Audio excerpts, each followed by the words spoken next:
હોળીના તહેવાર પછી મહેમાન ગયા ને તો મારા ઘરે મીઠાઈમાં વધ્યા પેંડા.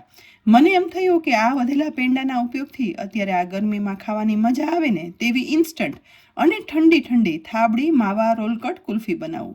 એ પણ કોઈ પણ પ્રકારના artificial flavour, colour, custard powder કે કોર્નફ્લોરના ઉપયોગ વગર.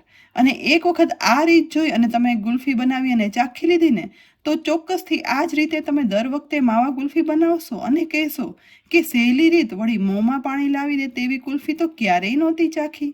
તો ચાલો ફટાફટ માવા કુલ્ફી બનાવવા માટે શરૂઆત છે ને ગેસની લો ફ્લેમ પર એક જાડા તળિયાવાળી કડાઈની અંદર 500 ml દૂધ ગરમ કરવા માટે ઉમેરી દેવાનું. ઘરમાં કોઈ પણ દૂધ વાપરતા હોય ને તે લઈ શકાય. સાથે 2 ટેબલસ્પૂન ખાંડ ઉમેરશું, કારણ કે પેંડામાંથી કુલ્ફી બનાવી છે ને તો પેંડા તો ઓલરેડી ખાંડવાળા જ હોય છે. હવે દૂધને ગેસની મીડિયમ ફ્લેમ પર ગરમ કરવા રાખી અહીંયા મેં ઘરમાં વધેલા થાબડી પેંડા લીધા છે, જે 10 થી 11 નંગ છે.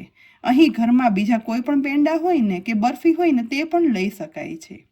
આ થાબડી પેંડા છે જે દૂધમાંથી શેકીને જ બનાવવામાં આવે છે. તો આ પેંડાને હું આ રીતે હાથથી મસળી અને ભૂકો કરી લઈશ. સોફ્ટ પેંડા છે એટલે ઇઝીલી ભૂકો થઈ જશે. થોડા કડક પેંડા હોય ને તો પણ વાંધો નહીં, હાથથી આ જ રીતે મેશ કરી અને ભૂકો કરી દેવાના. અને આ એક પ્રકારનો શેકેલા દૂધનો માવો જ હોય છે. જેમાંથી બનતી કુલ્ફી છે ને તે સ્વાદમાં એટલી બધી સરસ બને છે. અહીં બધી થાબડી પેંડાને મેશ કરી લીધા પછી હવે એક મોટો બોલ લઈ તેની અંદર આ મેશ કરેલા થાબડી પેંડા છે ને તે ઉમેરી દઈશ. સાથે જ તેમાં 100 ml જેટલું નોર્મલ ટેમ્પરેચર પર હોય ને તેવું દૂધ ઉમેરી દેવાનું. પહેલાં ચમચી વડે મેશ પેંડા દૂધમાં થોડા એવા મિક્સ કરી લઈશું અને એ પછી બ્લેન્ડર વડે દૂધ અને પેંડાને મિક્સ કરી લેવાના, એટલે કે બ્લેન્ડ કરી લેવાના, જેથી પેંડા છે ને તે પૂરેપૂરા દૂધમાં મિક્સ થઈ જાય અને એક થાબડી માવાનું લિક્વિડ મિશ્રણ બની અને તૈયાર થશે.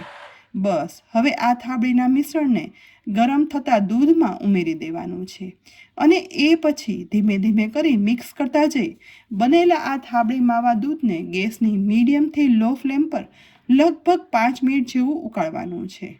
થાબડીના લીધે આ દૂધમાં કોર્નફ્લોર, કસ્ટર્ડ પાવડર કે ક્રીમ કે મલાઈ કે કંઈ જ ઉમેરવાની જરૂર નહીં રહે અને ધીમે ધીમે કરતાં બહુ વધારે ઘાટું નહીં, આવી મીડિયમ થિકનેસનું દૂધ થાય ને એટલે લગભગ 5 જ મિનિટ જેવો સમય થયો છે. તો આ સમયે કડાઈને છે ને ગેસ પરથી નીચે ઉતારી અને બધું ઠંડુ થવા દેવાનું છે. આશરે 15 મિનિટ પછી મિશ્રણ હાથથી અડકી શકાય ને તેવું ઠંડુ એટલે કે હુંફાળું ગરમ રહ્યું છે. તો આ સમયે ફરીથી બ્લેન્ડર વડે આ મિશ્રણને એક વખત વધારે બ્લેન્ડ કરી લેવાનું, જેથી ઉમેરેલા થાબડી પેંડા બરાબર મિક્સ થઈ ઘાટું ફીણાવાળું મિશ્રણ બની અને તૈયાર થાય છે. બસ આવું થોડી એવી થાબડીની કણી સાથે બનેલું ઘટ મિશ્રણ છે ને તેમાંથી આપણે અલગ અલગ શેપની કુલ્ફી બનાવવા માટે અહીં મેં નાની કાચની મટકી લીધી છે, સાથે માટીનો બોલ પણ લીધો છે અને એ સિવાય ડિસ્પોઝેબલ નાના મોટા ગ્લાસમાં પણ ગુલ્ફી જમાવશું. જો ગુલ્ફી મોલ્ડ હોય ને તો તેમાં પણ ગુલ્ફી જમાવી શકાય છે. બનાવેલું કુલ્ફીનું મિશ્રણ છે ને પહેલાં કાચની મટકીમાં ભરી લઈશું.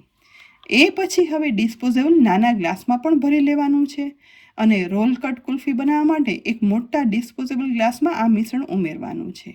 છેલ્લે માટીના કપમાં પણ મિશ્રણ ભર્યું છે. હવે એલ્યુમિનિયમ ફોઇલના આવા નાના ટુકડા લઈ આ રીતે કુલ્ફી મિશ્રણ ભરેલા દરેક કપને કવર કરવાનું છે. કાચની મટકી કવર થઈ જઈને એ પછી ડિસ્પોઝેબલ ગ્લાસની ઉપર એલ્યુમિનિયમ ફોઇલ કવર કર્યા પછી કુલ્ફી સ્ટીક લઈ એલ્યુમિનિયમ ફોઇલમાં વચ્ચે આ રીતે ગોઠવવાની, જેથી સ્ટીક પ્રોપર વચ્ચે જ કુલ્ફીમાં સેટ થાય.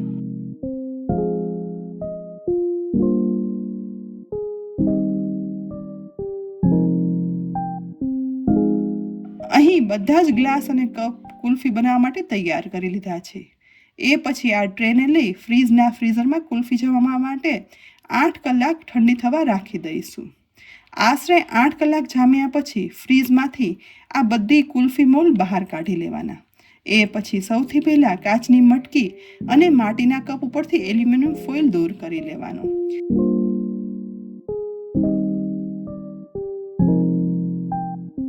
એ જ રીતે ડિસ્પોઝેબલ કપ પરથી ફોઇલ દૂર કરી અહીં સ્ટીક જામી કુલ્ફી તૈયાર થઈ ગઈ છે, બિલકુલ બહાર જેવી જ. હવે આ કુલ્ફીને અનમોલ્ડ કરવા માટે બંને હાથથી કપને આ રીતે સહેજ એવો પ્રેસ કરવાનો. હાથમાં ફેરવતા જામેલી કુલ્ફી છે ને તે કપની સપાટી છોડી દેશે અને સ્ટીક વડે જ બહાર કાઢતા જુઓ મસ્ત મજાની ઓરિજિનલ ગોલ્ડન બ્રાઉન કલર સાથે થાબડી માવા કુલ્ફી બની તૈયાર થઈ ગઈ છે. એકદમ રેડીમેડ મળે ને તેવી. જોઈને મોંમાં પાણી આવી ગયું ને. અને સ્વાદમાં એટલી સરસ ને. અનમોલ્ડ કરેલી બધી કુલ્ફીને પિસ્તા બદામની સ્લાઇસ જોડે ગાર્નિશ પણ કરી દેવાની. બસ હવે મોટા ડિસ્પોઝેબલ ગ્લાસમાંથી પણ આ રીતે આખી કુલ્ફી રોલ અનમોલ્ડ કર્યા પછી ચપ્પુ વડે રોલને કટ કરી સ્લાઇસ કરતા રોલ કટ માવા થાબડી કુલ્ફી કોઈ પણ જાતના કોર્નફ્લોર કસ્ટર્ડ પાવડર વગર મોંમાં પાણી લાવી દે ને તેવી છે. બસ આ જ રીતે પેંડાની કુલ્ફી ચોક્કસથી બનાવજો.